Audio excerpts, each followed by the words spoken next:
Hey everybody, welcome to Average Guy Opinions. I'm your average guy, John Corelli. This is what I look like when I first wake up in the morning. Ladies, my hair isn't doing its Kramer thing. I hope you're all doing well. I think I don't look any different really. I look just as shitty in the morning as I do in the evening, so welcome. Um, I'm here to talk about my ex-wife, which is a weird thing to talk about, especially when it's in really, really good friendly terms like we have. I'll give you a little I'll give you a quick background of the entire relationship, and because that can definitely be covered in 10 minutes. It could be covered in 2 hours, to be honest. But we can synopsis this or synopses. We can condense this. um, so I met my wife back in 1992. We just a great person, kind, very smart. Back in 92, very cute. She's still cute, I think, for her age. She's just a wonderful, amazing person. And for some reason, she liked this. All right. So we started dating in 93. We were working together. As some of you may, if you've watched enough of my videos, you may understand or may know about me that I date coworkers way too much. But there's a reason, because the one that really worked out was my ex-wife. I know you may say, ex-wife, did it really work out? But for a good 19 years, it did. She was my best friend. But yeah, we met in the movie theater, the Tivoli 12 in Denver. Some of you may be familiar with it. It was it was the busiest theater in the state for like 5 years, from like 88 to 92. And I was there all those years while I was working my way through college and living alone. It was an extremely busy time in my life. And then yeah, I met just her name's Dylan. Her name's Dylan Corelli. If you want to look her up, you'll find nothing bad about her. But so we met. We started dating in '93, and we started living together in '93. And we lived together about 3.5 years. And like I said, over the course of that time, we went from dating to becoming best friends to getting married in the summer of '96. And then we ended up moving to Cleveland, like right after we got married. Actually, we technically moved before and had to fly back to get married here at Chief Host Lounge. Chief Host, I don't even know what it's called, but it's up in the mountains. You guys are probably familiar with it. It's up near Genesee in the mountains, and we had a great wedding, and we had a great relationship. And then in 1998, like I said, we moved to Cleveland in '96. We lived there about 3.5 years. In '98, our first child, Dante, was born in Cleveland Clinic, February 15th, 1998, and then moved back to Colorado because our parents were both, Dante was the first grandchild on both sides of our family.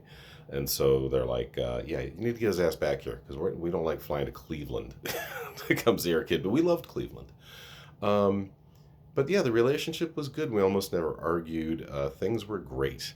And then in 2004, Logan was born, October 25th, 2004. He was born here at Lutheran Hospital here in Wheat Ridge. And, we were rolling along. And then the sex life, after 2 kids, I get it. A lot of women really don't want to have sex anymore. And Dylan was never super hypersexual anyway.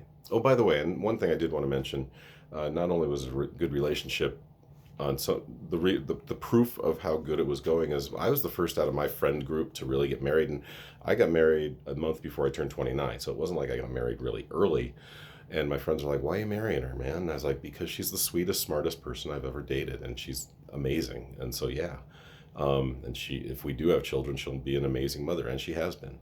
And I hope she said some things about me that were kind of similar. I don't know if I'm the sweetest or smartest, but I knew she saw good qualities in me that would prove that I'm a good father, and I've pretty much proven I'm a good father most of the time. But yeah, so fast forward to 2011. Our sex life is not great. I wouldn't even say good, to be honest.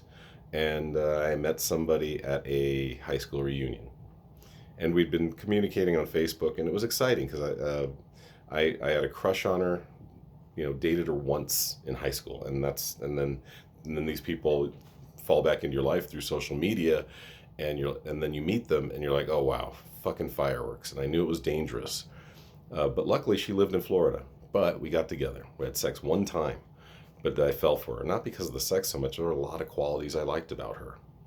And unfortunately, I started a long distance relationship via phone. And next thing you know, um, I fess up to my wife after 6 months of phone stuff and so many red flags. I was so stupid. But I don't want to put this all on me. It is on me. I'm the one that cheated. I'm the one that went outside the relationship. However, there were there are problems in this, and if there are problems in the bedroom, there are problems that need to be addressed. My ex-wife, it was a struggle to do it even once a week, which I understand. When I came to find out later by talking to other friends that had been divorced and been through shitty relationships, that once a week for some people is a lot. And I was like, really? I was like, felt like I was bargaining to get once a week, and trying to make it good too. My wife wasn't kissing me during sex. That's fucking weird. So, or ex-wife. Yeah. So it had gone badly, and she didn't really. I tried to address it. She didn't want to, and so I ended up cheating on her. And unfortunately, was dumb enough to think that polyamory could have actually worked, because outside of the sex life, everything was really, really good. We were best friends. We were co-parenting, parenting our asses off, because Dante had us, as many of you know, has autism, and then Logan was young, and so we were working with both of them really hard. We were both working jobs. I would work nights, she would work days, which actually can be good for a marriage, because you're not in each other's face all the time. When you see each other, it's a little less, and you make good quality time out of it. So we had a good thing going. I I fucked it up, but I also, I'm not, like I say, not going to take 100% of the blame, because she didn't do her due diligence. And by the way, and I don't want to say, but it's true. There is a give and take, and sex may become part of that give and take, part of that almost marketplace for a relationship, which sounds terrible, but I did everything. Domestically, I did everything. Dylan always made more money than me, always, from day one. And so I would make up for that in other ways. I did all the laundry, all the dishes. I cleaned the house. I did 90% of the diapers on the kids. I was active in their lives. She was too. She was a great mom, but I did all the background shit that classically in the 50s or 60s would be a housewife's job. And I was also working full time, or at least close to full time, usually at least 30 hours. But we made it work. But on the other hand, I said, you know what? I'm kind of earning sex once a week, and good sex, and that wasn't happening. And so that was the chink in our armor that brought us down. This may be a two-parter, because there was a lot here, but maybe not. Let's see. I got 2.5 minutes. Let's see what I can do. So now here we are, 2024. Last 2 or 3 years, she has been coming over here, because she lives with her mother. It's like my entire generation lives with their parents to either take care of them, get taken care of them, or a little of both. And so she comes over most weekends, sometimes just for one night, sometimes both Friday and Saturday night. And we have a great time. We really do. It's just like we're a family again. A couple of years ago, I made a huge mistake, because I'd been in the middle of a dry spell sexually. And I asked her, hey, you want to? Yeah? She's like, are you fucking kidding me? He's like, no, I'm not. She's like, no, that's not happening. She was very cool about it. I was too. It's not like, it wasn't like I attacked her or anything, tried to drag her into the bedroom like a caveman. But, I did ask, and she was like, no. And then ever since, I'm like, no, I'm not going to make a fool of myself that way again. And also, I don't want to put that pressure on her when she's in this home. She's sleeping right now in Logan's bedroom. Logan's on the couch, and I'm here in my bedroom. It's early, and everyone's asleep except for me. But it's really good thing. She comes over, we have a lot of fucking fun. We watch a lot of videos with Logan, and a lot of TV and movies, and she knits while she watches her shows. She also has her computer, because she does some work for her work while she's here. But it's great. We get food, we enjoy each other. And so I guess, I can wrap this up in 10 minutes, but if there's any lesson to be learned here, it's when you breach a relationship, own it. I did. I owned it hard. I paid a lot in child support and alimony those first couple of years.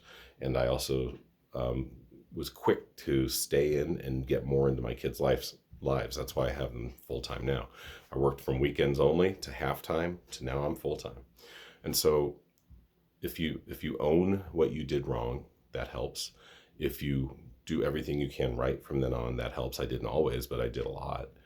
And then try to mend it, because I don't understand why anyone would hate a person they created other humans with, right? I mean, it's like, I get it that there's upset and even maybe briefly hate, But to go on hating a person, even if they cheated on you, when you had something really good and you still have good, good being the kids, and good being the time together we get now.